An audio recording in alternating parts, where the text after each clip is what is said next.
बोलिए शंकर पार्वती की जय। ईश्वर सनत कुमार संवाद श्रावण मास महात्म अध्याय दूसरा। ईश्वर बोले, हे महाभाग, आपने उचित बात कही है। हे ब्रह्मपुत्र, आप विनम्र, गुणी, श्रद्धालु तथा भक्ति संपन्न श्रोता हैं।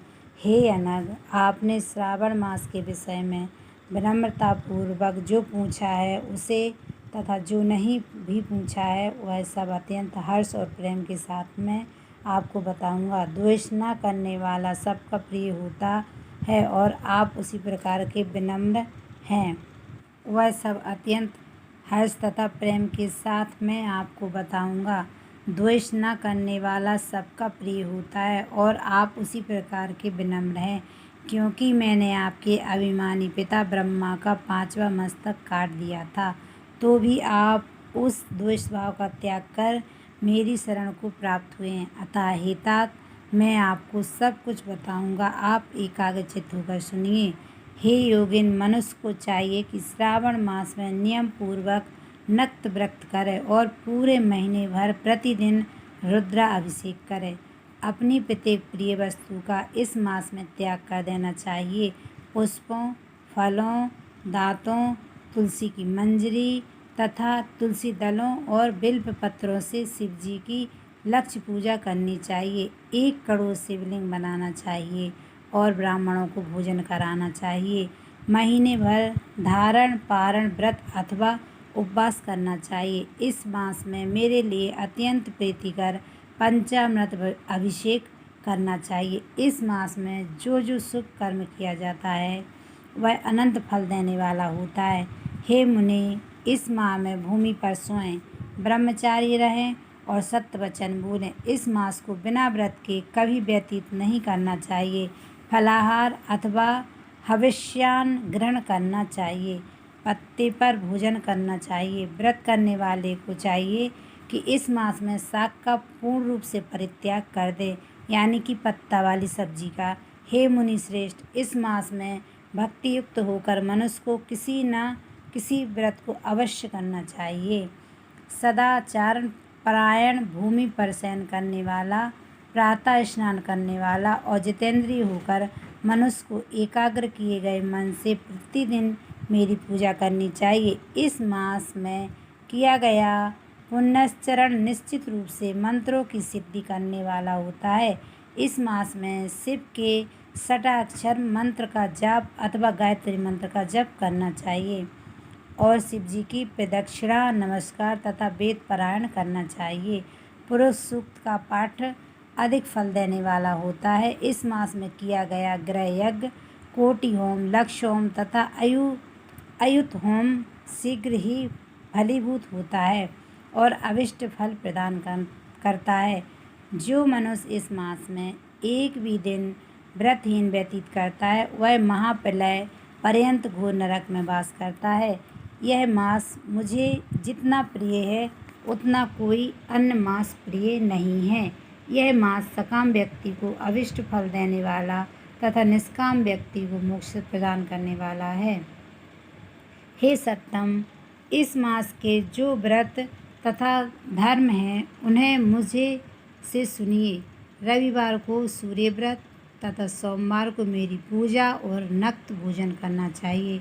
श्रावण मास के पहले सोमवार से आरंभ करके 3.5 महीने का रोटक नामक व्रत किया जाता है। यह व्रत सभी वांछित फल प्रदान करने वाला है। मंगलवार को मंगल गौरी का व्रत, बुधवार और बृहस्पतिवार के दिन इन दोनों वारों का व्रत, शुक्रवार को जीवंती का व्रत और शनिवार को हनुमान तथा नरसिंह का व्रत करना बताया गया है। हे मुनि, अब तिथियों में किए जाने वाले व्रतों का श्रवण करें। श्रावण के शुक्ल पक्ष की द्वितीय तिथि को ऑक्टोबर नामक व्रत होता है। श्रावण के शुक्ल पक्ष की तृतीय तिथि को गौरी व्रत होता है। इसी प्रकार शुक्ल की चतुर्थी तिथि को दुर्वा गणपति नामक व्रत किया जाता है। हे मुनि, उसी चतुर्थी का दूसरा नाम विनायकी चतुर्थी भी है। शुक्ल पक्ष में पंचमी तिथि नागों के पूजन के लिए प्रशस्त होती है। हे मुनि श्रेष्ठ, इस पंचमी को रौरव कल्पादि नाम से जानिए। षष्ठी तिथि को पोतन व्रत और सप्तमी तिथि को शीतला व्रत होता है। अष्टमी चतुर्दशी तिथि को देवी का पवित्र रोपण व्रत होता है। इस माह के शुक्ल तथा कृष्ण पक्ष की दोनों नवमी तिथियों को नत व्रत करना बताया गया है। शुक्ल पक्ष की 10वीं तिथि को आशा नामक व्रत होता है। इस मास में दोनों पक्षों में दोनों एकादशी तिथियों को इस व्रत की कुछ और विशेषता मानी गई है। श्रावण मास के शुक्ल पक्ष की द्वादशी तिथि को श्री विष्णु का पवित्रारोपण व्रत बताया गया है। इस द्वादशी तिथि में भगवान श्रीधर की पूजा कर के मनुष्य परम गति प्राप्त करता है। उत्सर्जन, उपाकर्म, सभादीप, सभा में उपाकर्म, इसके बाद रक्षाबंधन, पुनः श्रवणाकर्म, सर्पबलि और हयग्रीव का अवतार, इस 7 कर्म पूर्णमासी तिथि को करने हेतु बताए गए हैं। श्रावण मास के कृष्ण पक्ष में चतुर्थी तिथि को संकष्ट चतुर्थी व्रत कहा गया है और श्रावण मास की कृष्ण पक्ष की 5वीं तिथि के दिन मानव कल्पादि नामक व्रत को जानना चाहिए। हे द्विजोत्तम, कृष्ण पक्ष की 8वीं तिथि को श्री कृष्ण का पूर्ण अवतार हुआ। इस दिन उनका अवतार हुआ, अतः महान उत्सव के साथ इस दिन का व्रत करना चाहिए। हे मुनिश्रेष्ठ, इस अष्टमी को मनवादी तिथि जानना चाहिए। श्रावण मास की अमावस्या तिथि को पितृ व्रत कहा जाता है। इस तिथि में कुशों का ग्रहण और वृषभों का पूजन किया जाता है। इस मास में शुक्ल पक्ष को प्रतिपदा तिथि से लेकर सब तिथियों के पृथक पृथक देवता हैं।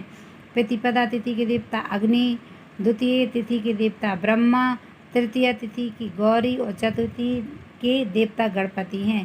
पंचमी के देवता नाग, षष्ठी तिथि के देवता कार्तिकेय, सप्तमी तिथि के देवता सूर्य और अष्टमी तिथि के देवता शिव हैं। नवमी की देवी दुर्गा और 10वीं के देवता यम और एकादशी तिथि के देवता विश्वदेव कहे गए हैं। द्वादशी के विष्णु और त्रयोदशी के देवता कामदेव हैं। चतुर्दशी के देवता शिव और पूर्णिमा के देवता चंद्रमा और अमावस्या के देवता पितर हैं। ये सब तिथियों के देवता कहे गए हैं। जिस देवता की जो तिथि हो उस देवता की उसी तिथि में पूजा करनी चाहिए। प्रातः इसी मास में अगस्त का उदय होता है। हे मुनि, मैं उस काल को बता रहा हूँ, आप एकाग्रचित होकर सुनिए। सूर्य के सिंह राशि में प्रवेश करने के दिन से जब 12 अंश 40 घड़ी व्यतीत हो जाती है तब अगस्त का उदय होता है। उसके 7 दिन पूर्व से अगस्त को अर्घ्य प्रदान करना चाहिए। 12 मासों में सूर्य पृथक पृथक नामों से जाने जाते हैं। उनमें से श्रावण मास में सूर्य गभस्ती नाम वाला होकर तपता है। इस मास में मनुष्यों को भक्ति संपन्न होकर सूर्य की पूजा करनी चाहिए। हे सत्तम, 4 मासों में जो वस्तुएं वर्जित हैं उन्हें सुनिए। श्रावण मास में शाक, भाद्रपद में दही का त्याग कर देना चाहिए। इसी प्रकार अश्विनी में दूध का तथा कार्तिक में दाल का परित्याग कर देना चाहिए। यदि इन मासों में इन वस्तुओं का त्याग नहीं कर सके तो केवल श्रावण मास में ही उक्त वस्तुओं का त्याग करने से मानव उसी फल को प्राप्त कर लेता है। हे मानद, यह बात मैंने आपसे संक्षेप में कही है। हे मुनिश्रेष्ठ, इस मास के व्रतों और धर्मों के विस्तार को सैकड़ों वर्षों में भी कोई नहीं कह सकता है। मेरी अथवा विष्णु की प्रसन्नता के लिए संपूर्ण रूप से व्रत करना चाहिए। परमात्मा की दृष्टि से हम दोनों में भेद नहीं है।